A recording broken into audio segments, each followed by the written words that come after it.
नमस्कार, दोपहर के प्राइम टाइम में आप सभी दर्शकों का बहुत बहुत स्वागत है। आप देख रहे हैं लाउड एंड क्लियर। मैं हूं आपके साथ निधि वासंदानी।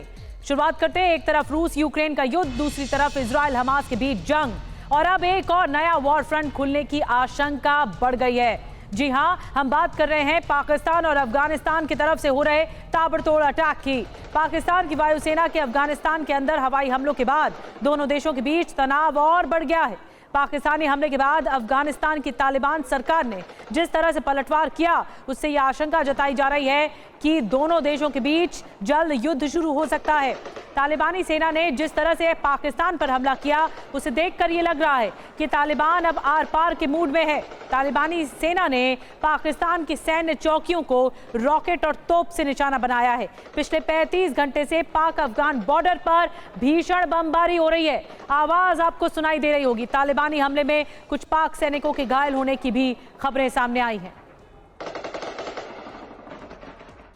तो बड़ी खबर आपको बता दें, पाकिस्तान के खिलाफ तालिबान की जवाबी कार्रवाई सामने आई है। तालिबान ने पाकिस्तान की मिलिट्री पोस्ट पर अटैक किया। पाकिस्तान के एयर स्ट्राइक के खिलाफ ये जवाबी कार्रवाई तालिबान की सामने आई। तालिबानी हमले में कई पाकिस्तान सैनिक घायल हुए हैं।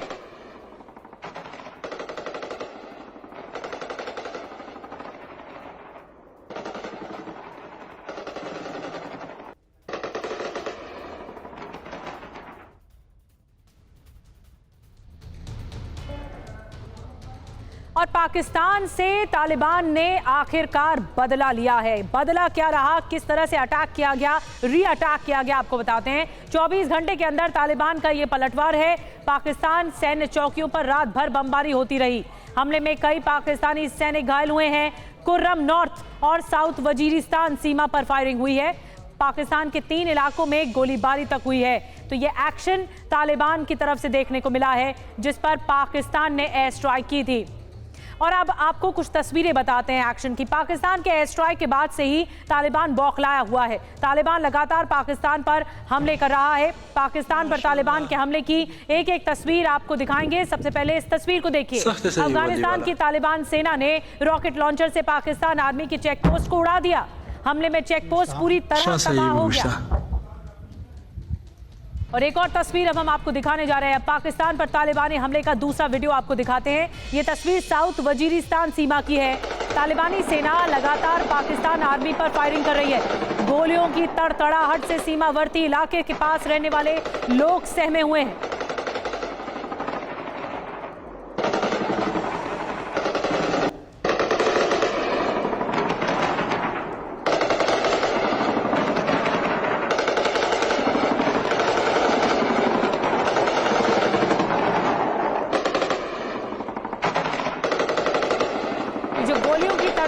आप सुन रहे हैं, ये डूरन लाइन पर हुई है। डूरन लाइन पाक और अफगान सीमा है, कहा जाता है ये लाइन, और यहीं पर ही फायरिंग की आवाज सुनाई दे रही। इसी के पास फायरिंग हुई है।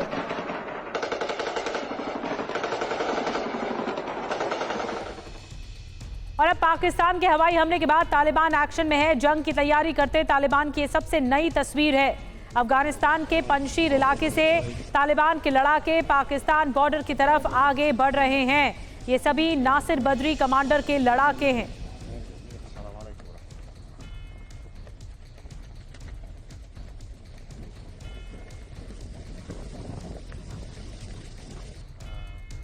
और एक और तस्वीर अब हम आपको दिखाने जा रहे हैं। पाकिस्तानी सीमा के पास तालिबानी सेना डेरा जमाए हुए है। कमांडर बंकर में वायरलेस के साथ पाकिस्तानी सेना की एक एक हरकत नजर आ रही है।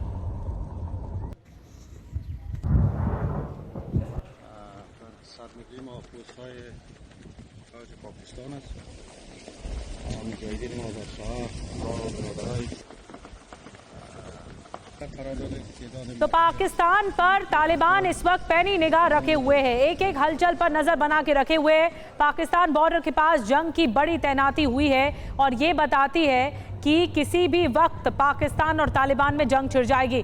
देखिए, 2 तस्वीरें आपके सामने हैं। किस तरह एक्शन में तालिबान है, हथियारों के बल पर लगातार वो नजर बना के रखा हुआ है और पाक सेना की हर हरकत पर नजर रखी जा रही है। यानी रडार पर हर गाड़ी है इस वक्त। ये स्ट्रैटेजी है तालिबान की कि अगर अटैक एक बार फिर होता है पाकिस्तान की तरफ से, तो वो भी अटैकिंग पोजीशन पर रहेगा।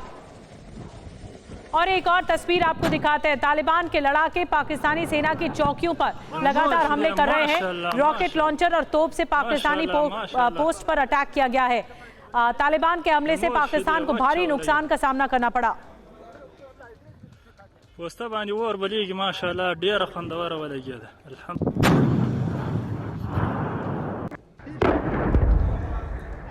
एक और तस्वीर आपको दिखाते हैं। पाकिस्तानी चेक पोस्ट पर हमले की एक और तस्वीर देखिए। अफगानिस्तान की तालिबानी सेना पाक आर्मी की चेक पोस्ट पर चुन चुन कर हमला कर रही है।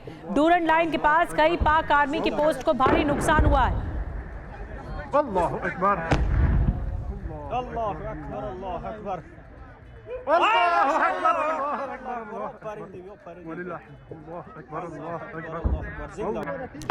और अब आपको दिखाते हैं तालिबान लड़ाकों की देर रात की एक तस्वीर। तालिबानी लड़ाके पाकिस्तानी सेना को धमकी देते हुए कह रहे हैं पाकिस्तान ने अफगानिस्तान पर हमला कर बहुत बड़ी गलती की। अब तालिबान लड़ाके पाकिस्तानी सेना को छोड़ेंगे नहीं, अब भीषण हमला होगा।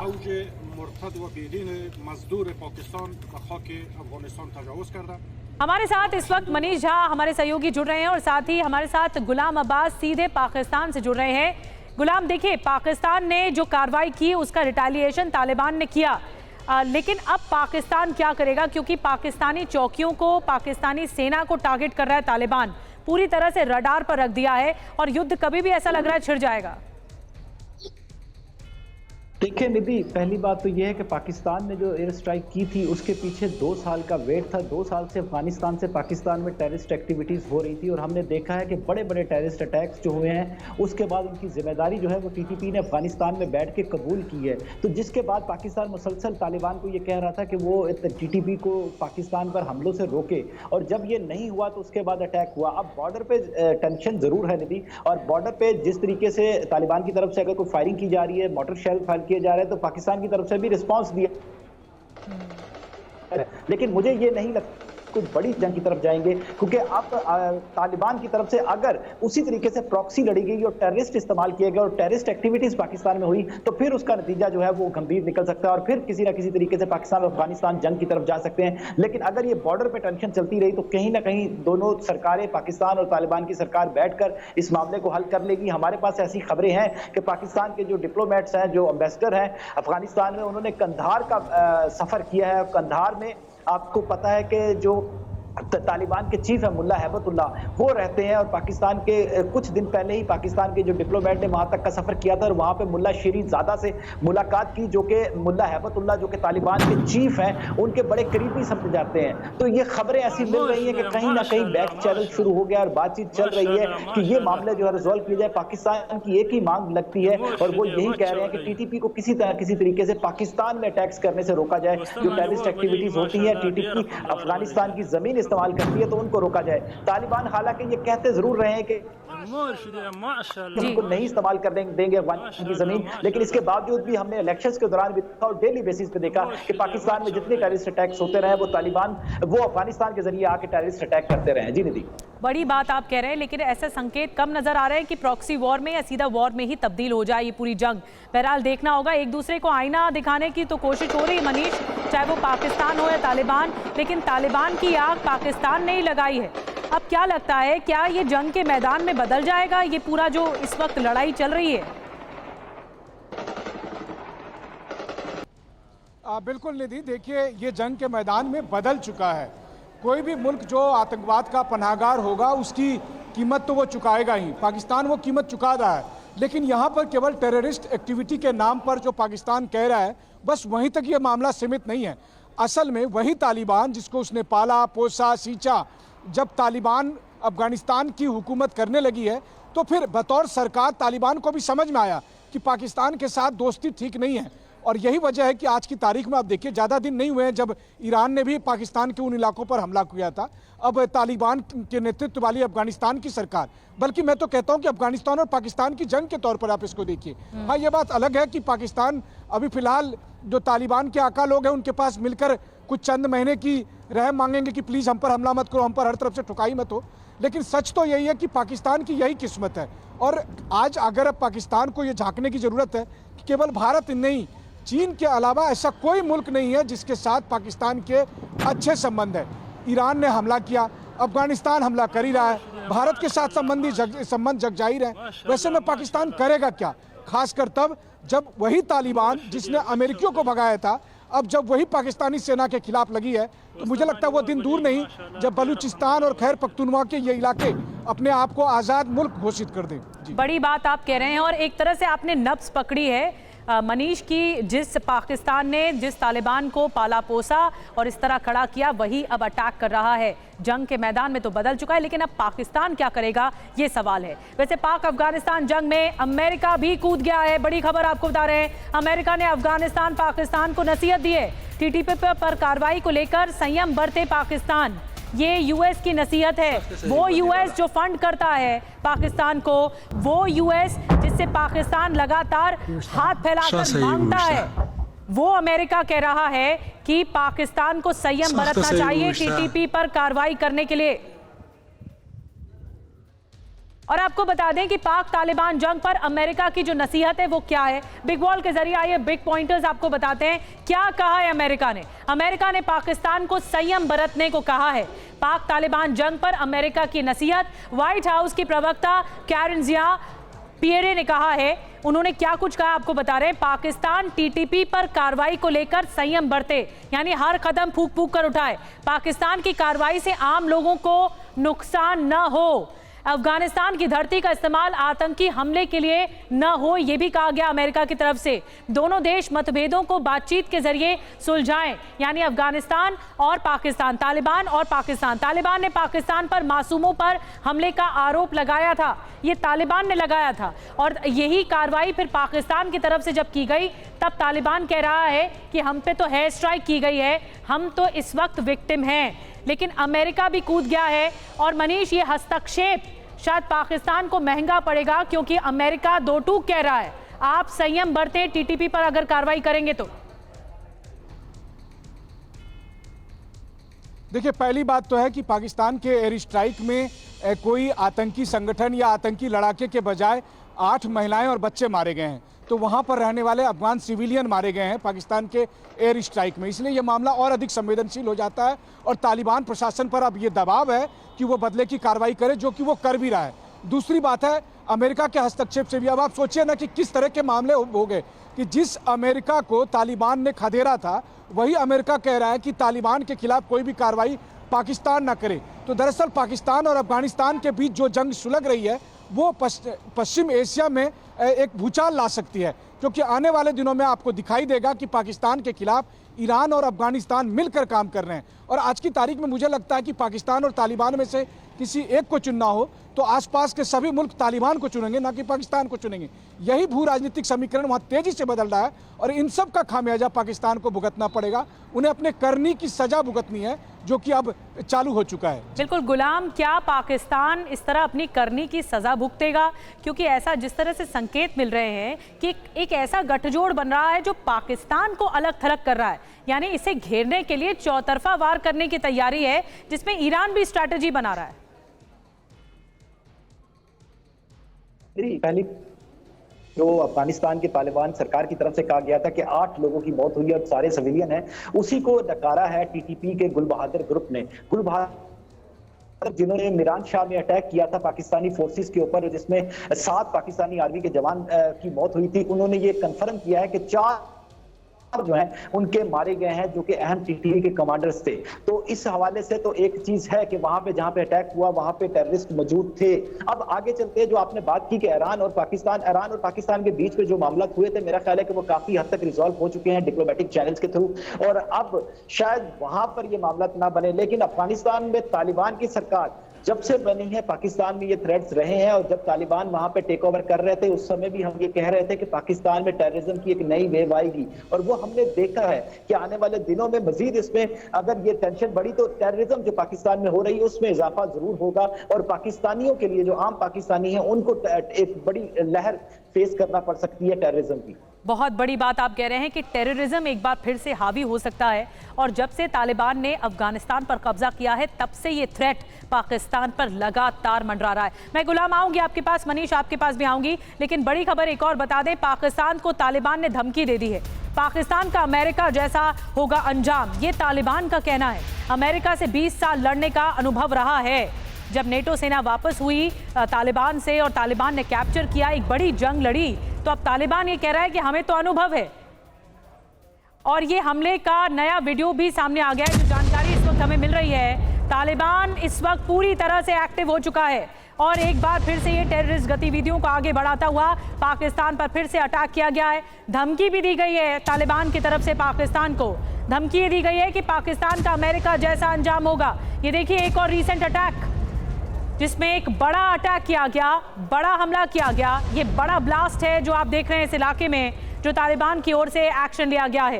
तालिबान कह रहा है कि अमेरिका से 20 साल लड़ने का अनुभव है, इसीलिए पाकिस्तान ये हिमाकत न करे। ये देखिए ये तस्वीरें अगर हमको विस्तार से बताएं, जिस पोस्ट पर बताया जा रहा है जहां पाकिस्तानी सैनिक थे, उसी पोस्ट को टारगेट किया गया और यहां पर एक जबरदस्त ब्लास्ट होता है। ये देखिए जहां पर कटीले तारे लगे हुए हैं।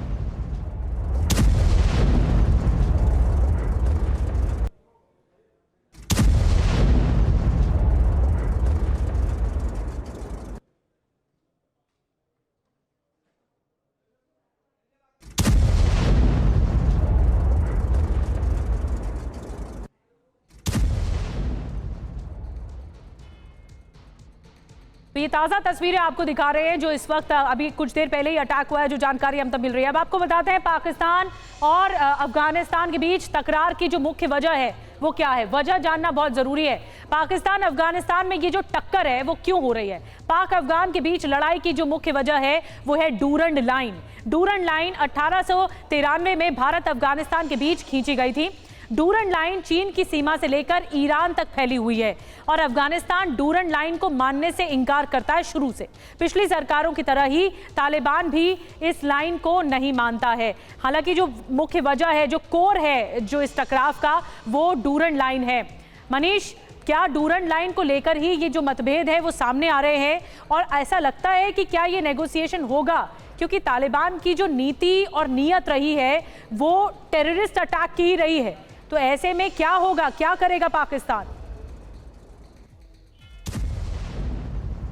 देखिए डूरंड लाइन तो एक वजह है ही, लेकिन आप देखिए कि पिछले कई सालों से जो लाखों अफगान शरणार्थी पाकिस्तान की सरजमी में थे, जिनको पाकिस्तान सरकार ने वापस भेजने की कोशिश की, बहुत सारे उसमें से गए। असल मकसद ये है कि उस पूरे इलाके में जिस तरह से पाकिस्तान की आर्मी या फिर पाकिस्तान की आईएसआई लोगों के साथ अत्याचार करती है, लोगों का शोषण कर रही है, पूरे के पूरे रिसोर्सेज को चीन के हवाले कर देना चाहती है। और वैसी स्थिति में आपने तालिबान के साथ साथ जो तमाम आतंकी संगठनों को पाला पोषा, उन सब का खामियाजा पाकिस्तान को भुगतना पड़ रहा है। तो वहाँ पर पाकिस्तान के लिए एक सरदर्द नहीं है कि कोई एक सीमा विवाद केवल है। दरअसल वो पूरा इलाका ही आज की तारीख में पाकिस्तान के लिए सबसे बड़ा एक्जिस्टेंशियल और आने वाले समय में मुश्किलें भी बढ़ेंगी। रोक रही हूं मैं आपको मनीष, यहाँ पर पाकिस्तान की मुश्किल बढ़ सकती है। पाकिस्तान तो ये कह रहा है कि टीटीपी को संरक्षण देता है तालिबान, लेकिन तालिबान बख्शने के मूड में नहीं है। वो लगातार अटैक कर रहा है, रिटेलिएट कर रहा है। बहुत बहुत शुक्रिया मनीष आपका भी, और गुलाम आपका भी, सीधा पाकिस्तान से हमें जानकारी दे रहे थे गुलाम अब्बास। और आइए अब खबरों में आगे बढ़ते हैं। अगली खबर बुल्गारिया से जुड़ी हुई है। रूस से लेकर अमेरिका और जापान से लेकर यूरोप के कई देश प्रधानमंत्री मोदी के मुरीद हो चुके हैं। अब बुल्गारिया ने भी प्रधानमंत्री मोदी की जमकर तारीफ की है। जी हां, बुल्गारिया के राष्ट्रपति ने सोशल मीडिया पर प्रधानमंत्री मोदी का बहुत बहुत आभार जताया है। वजह यह कि भारत ने दरअसल एक ऑपरेशन को अंजाम दिया। सिर्फ सोमालिया के डाकुओं की तरफ से जो कब्जाए बुल्गारिया के जहाज को छुड़ाया, और बल्कि जो 17 बंधक इस जहाज में थे उन्हें भी छुड़ाया गया सही सलामत, जिसमें बुल्गारिया के 7 लोग भी शामिल हैं। रूमेन राडेव के बयान पर प्रधानमंत्री मोदी ने भी अपनी प्रतिक्रिया दिया है। आपको बताएंगे आगे पूरी खबर, लेकिन सबसे पहले आपको बताते हैं कि बुल्गारिया के प्रेसिडेंट ने मोदी की तारीफ में क्या कसीदे लिखे हैं। आपको दिखाते हैं। बुल्गारिया के राष्ट्रपति रूमेन राडेव ने सोशल मीडिया पर यह लिखा है, हाईजैक बुल्गारिया जहाज रूएन और 7 बुल्गारिया नागरिकों सहित उसके चालक दल को बचाने के लिए बहादुरी पूर्ण कार्रवाई के लिए प्रधानमंत्री नरेंद्र मोदी और भारतीय नौसेना के प्रति मेरी हार्दिक शुभकामनाएं हैं, कृतज्ञता है, ये उनकी तरफ से कहा गया। रूमेन राडेव के बयान पर प्रधानमंत्री मोदी ने फिर सोशल मीडिया पर ही क्या कुछ लिखा है वो भी आपको जल्दी से बता देते हैं। प्रधानमंत्री मोदी ने सोशल मीडिया पर लिखा है, राष्ट्रपति रूमेन रादेव, आपके संदेश की सराहना करता हूं। हमें खुशी है कि 7 बुल्गारियाई नागरिक सुरक्षित हैं और जल्द ही घर वापस लौट आएंगे। भारत हिंद महासागर क्षेत्र में समुद्री डकैतों और आतंकवाद से निपटने के लिए प्रतिबद्ध है, कमिटेड है, ये प्रधानमंत्री मोदी ने जवाब दिया है। तो ये तस्वीरें आपको दिखा रहे हैं किस तरह हर मुल्क प्रधानमंत्री मोदी का मुरीद हो रहा है। उसमें ताज़ा बुल्गारिया हैं जिनके राष्ट्राध्यक्ष की तरफ से प्रधानमंत्री मोदी की तारीफ की गई है। अब आपको बताते हैं कि पूरा मामला क्या था। समंदर में भारतीय सेना का जो पराक्रम है वो देखने को मिला। इस ऑपरेशन की हर जगह तारीफ हो रही है। भारतीय सेना ने बुल्गारिया के जहाज एमवी रुएन को बचाया है। सोमालिया के समुद्री डाकुओं से जहाज एमवी रुएन को छुड़ाया गया। 3 महीने पहले दरअसल अदन की खाड़ी से हाईजैक हुआ था ये जहाज। 17 सदस्यों को भी नौसेना के मार्कोस कमांडो ने रेस्क्यू किया है। 7 साल में किसी जहाज को छुड़ाने का ऐसा पहला सफल अभियान रहा। कई घंटों तक ये ऑपरेशन चला और उसके बाद इतनी कामयाबी मिली है। इस अभियान में कामयाबी मिली है, इसीलिए ये कहा जा रहा है कि ये एक सबसे बड़ा पराक्रम शौर्य था भारतीय नौसेना का। और आइए अब आपको तस्वीरों के जरिए भारतीय सेना का शौर्य दिखाते हैं। C-17 विमान, आपको याद होगा वो तस्वीर सामने आई। C-17 विमान से अरब सागर में 2 कॉम्बैट बोट को एयर ड्रॉप किया गया पहले, फिर कॉम्बैट बोट में पैराशूट बंधे हुए थे। पैराशूट के जरिए दोनों जो नावें थी वो अरब सागर में उतरी, जहां अपहरण किए गए जहाज जो था वो वहां पर खड़ा हुआ था। और इसके बाद मार्कोस कमांडोज को भी एयर ड्रॉप किया गया। मार्कोस कमांडो के समंदर में पहुंचने के बाद उन्होंने बेहद कम समय में अटैक बोट को ढूंढा, उनको एक्टिवेट किया और अपनी पोजीशन ले ली। तब तक INS कोलकाता उस जहाज के करीब पहुंच गया था जिसे सोमालियाई डाकुओं ने अपहरण कर लिया था, किडनैप किया था। INS कोलकाता से बंधकों के खिलाफ ऑपरेशन शुरू किया गया। INS कोलकाता से फायरिंग की जाने लगी और गोले दागे जाने लगे। मार्कोस कमांडो ने जैसे ही अपहरण किए हुए जहाज में एंट्री की, वैसे ही सोमालियाई लुटेरों के हौसले पस्त हो गए थे। ये तस्वीरें बताती हैं कि फौरन सरेंडर कर दिया इन लुटेरों ने और बंधकों को छोड़ दिया गया। जो होस्टेज थे वो छोड़ दिया गया।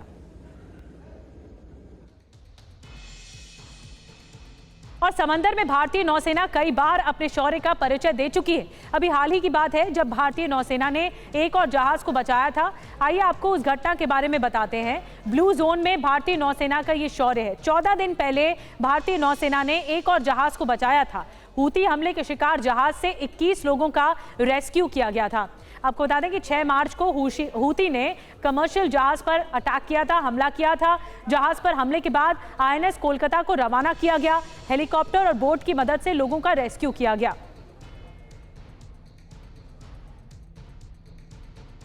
चलिए खबरों में आगे बढ़ते हैं, देश की खबरों में वापस लौटते हैं। झारखंड के पूर्व CM हेमंत सोरेन की भाभी सीता सोरेन बीजेपी में शामिल हो रही हैं। तस्वीरें आ रही हैं, बीजेपी मुख्यालय में प्रेस कॉन्फ्रेंस हो रही है। इस वक्त सीधे यहीं की तस्वीरें आपको दिखा रहे हैं। विनोद तावड़े इस वक्त मौजूद हैं और सीता सोरेन बीजेपी में शामिल हो रही है। एक बहुत बड़ा झटका है JMM के लिए, झारखंड मुक्ति मोर्चा के लिए। JMM की विधायक और जो पूर्व मुख्यमंत्री रहे हेमंत सोरेन, उनकी भाभी सीता सोरेन बीजेपी में शामिल हो रही हैं। देखिए बीजेपी का पटका पहनाते हुए विनोद तावड़े और गुलदस्ता देते हुए ये बीजेपी में शामिल हो रही है। लेकिन सबसे बड़ा झटका, सबसे बड़ा जो नुकसान है वो JMM के लिए है। JMM की विधायक हैं और क्या आप कुछ कहना है इनका, आपको सुनाते हैं।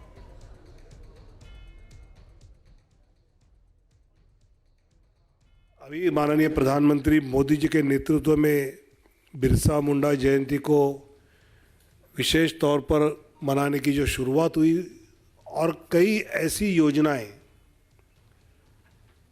हमारे आदिवासी भाई बहनों के लिए विकास की इस सरकार के द्वारा शुरू की गई है। और इसलिए मैं मानता हूं कि कई ऐसे आदिवासी नेता हैं कि वो इस पूरी धारा में भाजपा से जुड़ना चाहते हैं।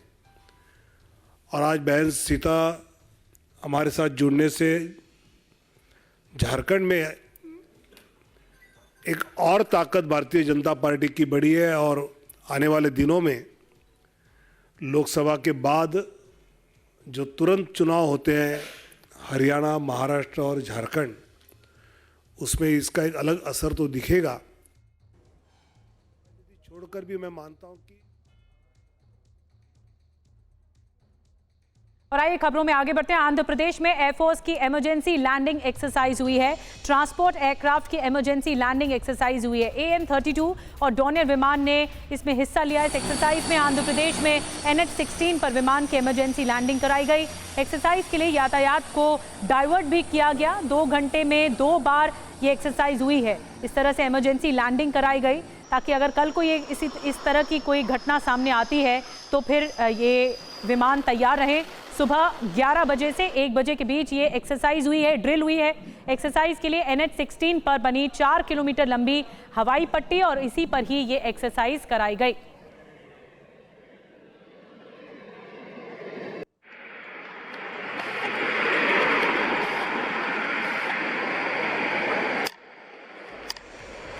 और आइए अब हम आपको बताते हैं कि ये जो AN-32 एयरक्राफ्ट है इसकी खासियत क्या है। 2 इंजन वाला ये एयरक्राफ्ट है, कार्गो प्लेन के लिए इस्तेमाल होता है। ट्रांसपोर्ट जो कैपेसिटी है वो 7.5 टन और जो स्पीड है 5.5 किलोमीटर प्रति घंटे की रफ्तार। जो वज़न है 16,800 किलो का वज़न, 14,800 फीट की ऊंचाई तक जाने में ये सक्षम होते हैं एयरक्राफ्ट। जो रडार है वो मॉडर्न नेविगेशन सिस्टम से लैस है, तो ये इसकी खासियत है। अब डॉनियर विमान की खासियत भी जान लीजिए जो इस एक्सरसाइज में हिस्सा लिया, जिसने कार्गो प्लेन के लिए इस्तेमाल ग्लास कॉकपिट, समुद्री निगरानी रडार से लैस होते हैं। ये इलेक्ट्रो ऑप्टिक इंफ्रारेड इसमें लगे होते हैं। टेक ऑफ के लिए छोटे रनवे तय किए जाते हैं। आधुनिक एवियोनिक्स हॉट रीफ्यूलिंग होती है और ज़ीरो एविक्शन इसके तहत होती है। तो ये जो एयरक्राफ्ट्स हैं डॉनियर विमान की खासियत भी आपको बता रहे हैं और जो एयरक्राफ्ट के बारे में बता रहे हैं कि जिसकी एक्सरसाइज चल रही है AN-32। सुमित हमारे साथ, सुमित चौधरी जुड़ गए हैं डिफेंस एडिटर के तौर पर। सुमित, ये क्या बताता है कि क्या ये विमान पूरी तरह से तैयार होते हैं जब इस तरह की इमरजेंसी या आपातकालीन जैसी सिचुएशन आती है?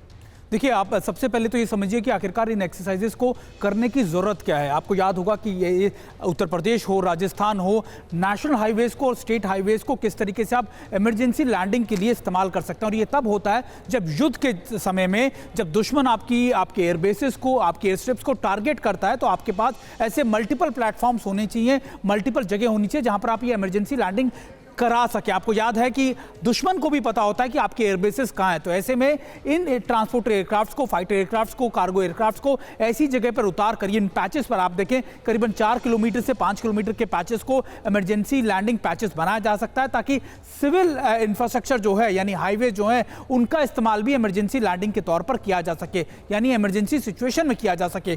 AN-32 जो आपका ट्रांसपोर्टर आप एयरक्राफ्ट इसे कह सकते हैं, भारी भरकम ये सामान ले जा सकता है, ट्रूप्स यानी की मूवमेंट कर सकता है। यहां तक कि आप इसके अंदर कई अपने आर्टिलरी गन्स या दूसरी चीजों को भी एक जगह से दूसरी जगह पर डिप्लॉय कर सकते हैं। आपको 2020 में याद होगा कि किस तरीके से जब लगातार ईस्टर्न लद्दाख के अंदर मूवमेंट करनी थी तब इन्हीं ट्रांसपोर्टर एयरक्राफ्ट का इस्तेमाल किया गया था, चाहे वो C-17 हो, J-130J हो या AN-32 हो। तो ऐसे एयरक्राफ्ट का इस्तेमाल अक्सर इसी जगहों के लिए किया जा सकता है। महत्वपूर्ण यह है कि भारत अपनी जो इंफ्रास्ट्रक्चर तैयार कर रहा है वो उस कैपेबिलिटीज की तैयार कर रहा है ताकि उन पर आप हमारी जो डिफेंस फोर्सेस है उनका इस्तेमाल कभी भी कर सके। लेकिन सुमित, एक बहुत बड़ी बात जल्दी से बता दीजिए कॉमन पर्सपेक्टिव में, क्योंकि ये जब इमरजेंसी होती है तो ये पता नहीं लग पाता है कि रनवे कहाँ है, कितना बड़ा है, तो ये कैसे पता लगता है, ये आकलन कैसे हो पाता है? देखिए, इन पैचेस को के आसपास कंट्रोल एंड कमांड सेंटर्स भी बनाए गए हैं। यानी अगर आप देखें कि जो पैच है करीबन 4 किलोमीटर के ऊपर का,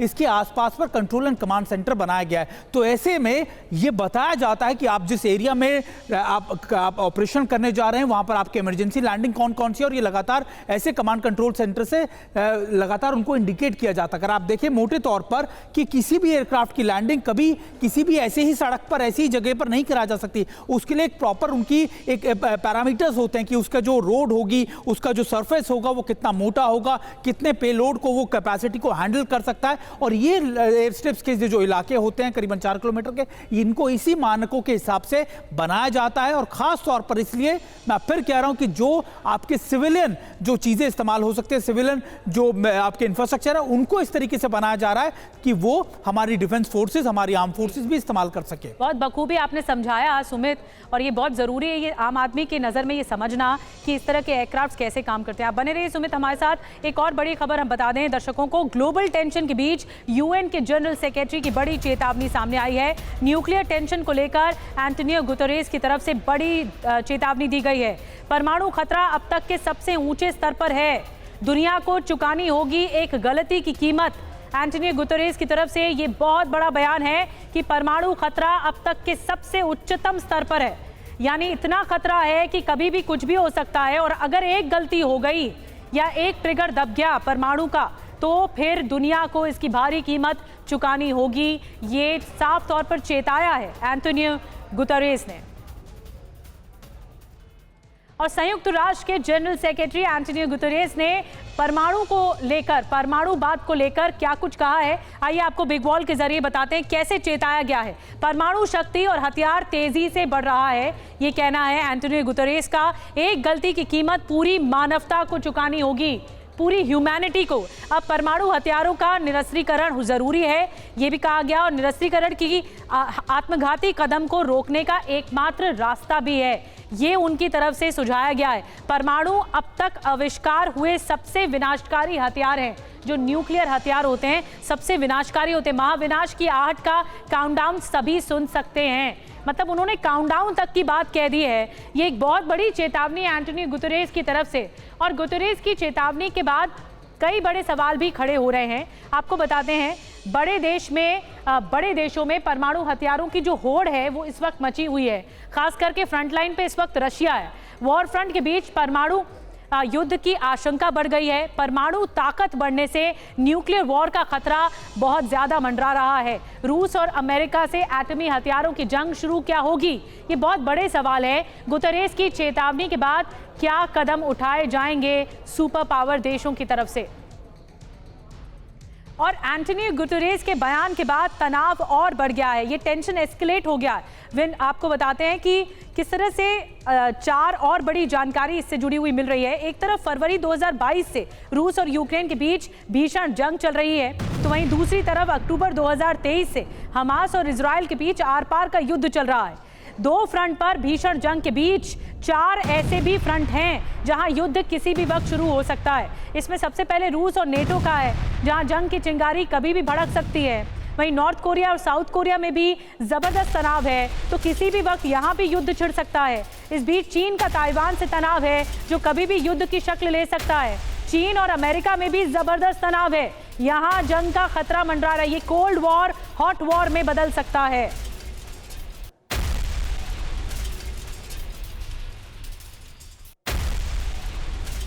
तो पहले से ही वॉर के 2 फ्रंट चालू हैं, लेकिन बाकी फ्रंट भी इंतजार कर रहे हैं। और एक चिंगारी, एक आग अगर लगी, एक गलती हुई, तो फिर ये आग पूरी तरह से विश्व युद्ध में बदल जाएगी।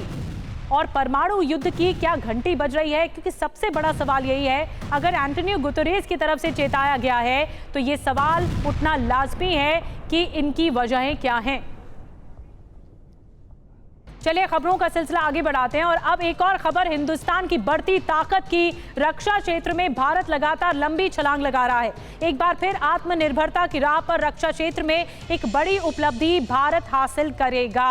अब तक MiG-21 के इस्तेमाल को लेकर आलोचना करने वालों के मुंह पर ताला लगने वाला है। भारत को कम आंकने वाले दुश्मनों की नींद कई रातों तक उड़ने वाली है, क्योंकि 31 मार्च को भारतीय वायुसेना के बेड़े में शामिल होगा भारत का एक और बाहुबली तेजस मार्क 1A। ये फाइटर जेट दुश्मनों को नेस्तनाबूद करने का मादा रखता है, पलक झपकते दुश्मनों का काम तमाम कर सकता है, बिना पकड़ में आए हमले को अंजाम दे सकता है। ऐसे ही और भी कई खूबियां हैं ये स्वदेशी लड़ाकू विमान, जिससे वो ये लेस है, और इसके बारे में हम बातचीत करेंगे। बड़ी खबर बता दें, रक्षा क्षेत्र से जुड़ा ये बहुत बड़ी खबर है, क्योंकि भारतीय वायुसेना में शामिल होगा तेजस मार्क 1A। 31 मार्च को वायुसेना के बेड़े में शामिल होगा, और तेजस का नया शक्तिशाली वर्जन है मार्क 1A।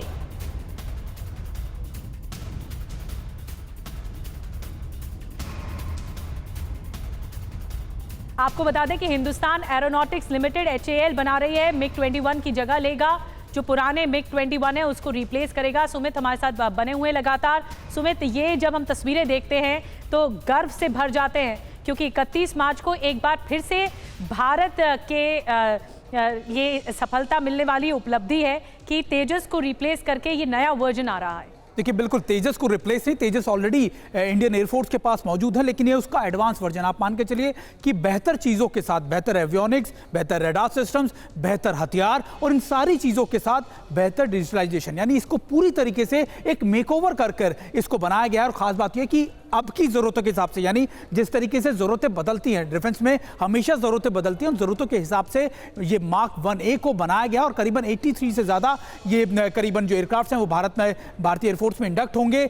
पहला जो एयरक्राफ्ट होगा वो 31 मार्च को मिलेगा। और आप मानिए कि इसके दो सबसे बड़े उपलक्ष्य क्या है। सबसे पहला, भारत की एयरफोर्स के पास जो स्क्वाड्रन्स की कमी है ये उसको भरेगा। 200 से ज़्यादा कहा जा रहा है कि तेजस को लाया जाएगा। तेजस ऑलरेडी है, लेकिन मार्क 1A आ जाएगा। उसके बाद दूसरा सबसे बड़ा जो उद्देश्य होगा वो होगा कि भारत के डिफेंस सेक्टर, यानी भारत कई देशों को, खासतौर पर इजिप्ट, फिलीपींस, वियतनाम, ऐसे कई देश हैं जो इसको लेकर इंटरेस्टेड हैं, तो उनको ये एडवांस वर्जन बेचने की बात होगी, उनसे ये लगातार नेगोशिएशन होगा। तो ये भारत के लिए दोनों पैरेलल लाइन्स चलेंगी, ना सिर्फ अपने रक्षा क्षेत्र को मजबूत करना बल्कि डिफेंस सेक्टर को भी मजबूत करना। एक शब्द में पूछूं, इसकी सबसे बड़ी खासियत क्या है? देखिए, इसकी सबसे बड़ी खासियत यह है कि इसके अंदर बेहतर एवियोनिक्स है, बेहतर इसमें जो आर्म्स है, जो इसकी बियॉन्ड विजुअल जो इसकी रेंज ऑफ मिसाइल्स है उसमें लगाया गया है, एवियोनिक्स है, रेडार सिस्टम्स हैं। और सबसे खास बात यह कि ये एडवांस वर्जन जो होगा भारत की दोनों क्षमताओं को, यानी day and night capability operations को भी मजबूत कर पाएगा। तो एडवांसमेंट के मामले में झंडे गाड़ने के लिए तैयार है तेजस मार्क 1A। बहुत बहुत शुक्रिया सुमित आपका ये जानकारी देने के लिए और बताने के लिए कि इसकी खासियतें क्या है। यूपी ATS की जांच में बड़ा खुलासा हुआ है। PFI ने बीजेपी नेताओं के खिलाफ की बड़ी साजिश रची थी। PFI ने, जो कि प्रतिबंधित संगठन है, हाथरस केस में आरोपियों का कबूलनामा दरअसल सामने आया है। दंगा भड़काकर नेताओं पर हमले का प्लान रचा गया था। इसी प्लान को बताने के लिए हमारे साथ जितेंद्र शर्मा मौजूद हैं। जितेंद्र, क्या जानकारी, क्या खुलासा हुआ है?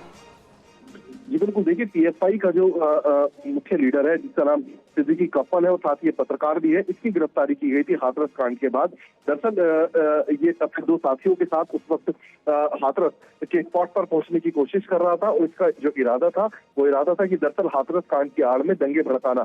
उसको लेकर इसकी गाड़ी के कुछ पैम्पलेट भी उस वक्त बरामद हुए थे। तो पूछताछ के दौरान ये खुलासा हुआ कि दंगे भड़काने की आड़ में दरअसल इनका टारगेट था हिंदू संगठन से जो जुड़े बड़े नेता है, इसके अलावा जो बीजेपी के बड़े लीडर्स हैं उनको टारगेट करना।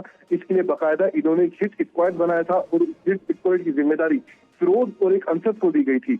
ये अंसद और फिरोज जो है वो इस घटनाक्रम के 6 महीने बाद ही लखनऊ से गिरफ्तार हुए थे विस्फोटक के साथ और उन दोनों से भी बाद में यूपी ATS ने पूछताछ की थी। तो पूरे तीनों के कबूलनामे में ये बात सामने आई है।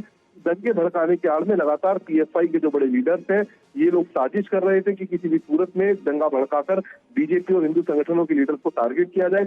इसके लिए बाकायदा इन्हें दोहा और मस्कट से भी करीब 80 लाख रुपए की जो फंडिंग थी वो हुई थी। तो तमाम खुलासे अब धीरे धीरे इनसे पूछताछ के दौरान हो रहे हैं। जी, और भी खुलासे हो सकते हैं। बहुत बहुत शुक्रिया जितेंद्र आपका जानकारी देने के लिए। जो हाथरस केस के आरोपी थे उनसे जब पूछताछ हुई तो ये चौंकाने वाला खुलासा सामने आया है। और एक और बड़ी खबर, बेंगलुरु में हिंदू संगठनों का प्रदर्शन हो रहा है। बीजेपी सांसद तेजस्वी सूर्या हिरासत में ले लिए गए हैं, उन्हें डिटेन किया गया है। शोभा करंदलाजे भी हिरासत में ली गई हैं। इस वक्त जानकारी मिल रही है जबरदस्त प्रदर्शन हो रहा है। बीजेपी का जो यूथ विंग है वो भी प्रदर्शन कर रहा था और कई संगठनों की तरफ से, हिंदू संगठनों की तरफ से प्रदर्शन हो रहा था। तेजस्वी सूर्या को डिटेन किया गया है। जो जानकारी इस वक्त मिली है, पुलिस ने नियंत्रण करने की कोशिश की है। हालात बेकाबू हो रहे थे और पुलिस यहां पर पहुंची। देखिए तस्वीरें आ रही हैं। संघर्ष भी काफ़ी हुआ है कार्यकर्ताओं के साथ। जो तेजस्वी सूर्या है, बीजेपी नेता, बीजेपी सांसद तेजस्वी सूर्या को डिटेन किया गया है, हिरासत में लिया गया है। शोभा करंदलाजे को भी हिरासत में लिया गया है, जो जानकारी इस वक्त मिल रही है। वापस तेरळಬೇಕು, ನಮಗೆ ನ್ಯಾಯ ಸಿಕ್ಕಿದೆ, ಶಾಂತಿಯುತವಾಗಿ ವಾಪಸ್ ತೆರಳಬೇಕು। और एक और ब्रेकिंग न्यूज आपको बता दें, कांग्रेस घोषणा पत्र पर बहुत बड़ी खबर है। मैनिफेस्टो पर SC ST के लिए स्पेशल बजट होगा। ये वेणुगोपाल की तरफ से आगे बढ़ाया गया। 5 बड़े वर्गों के लिए 5-5 गारंटी दी है, ये भी बात निकलकर सामने आ रही है कांग्रेस के मैनिफेस्टो से। तो 5 बड़े वर्गों के लिए 5-5 गारंटी रखी गई है मैनिफेस्टो में, ये जानकारी दी जा रही है। और साथ ही ये भी बताया जा रहा है जो SC ST है उनके लिए स्पेशल बजट रखा जाएगा अगर उनकी सरकार आती है तो घोषणा पत्र बहुत महत्वपूर्ण होता है किसी भी पार्टी का, और उससे जो खबरें निकलकर सामने आ रही हैं वो ये बड़ी बातें हैं।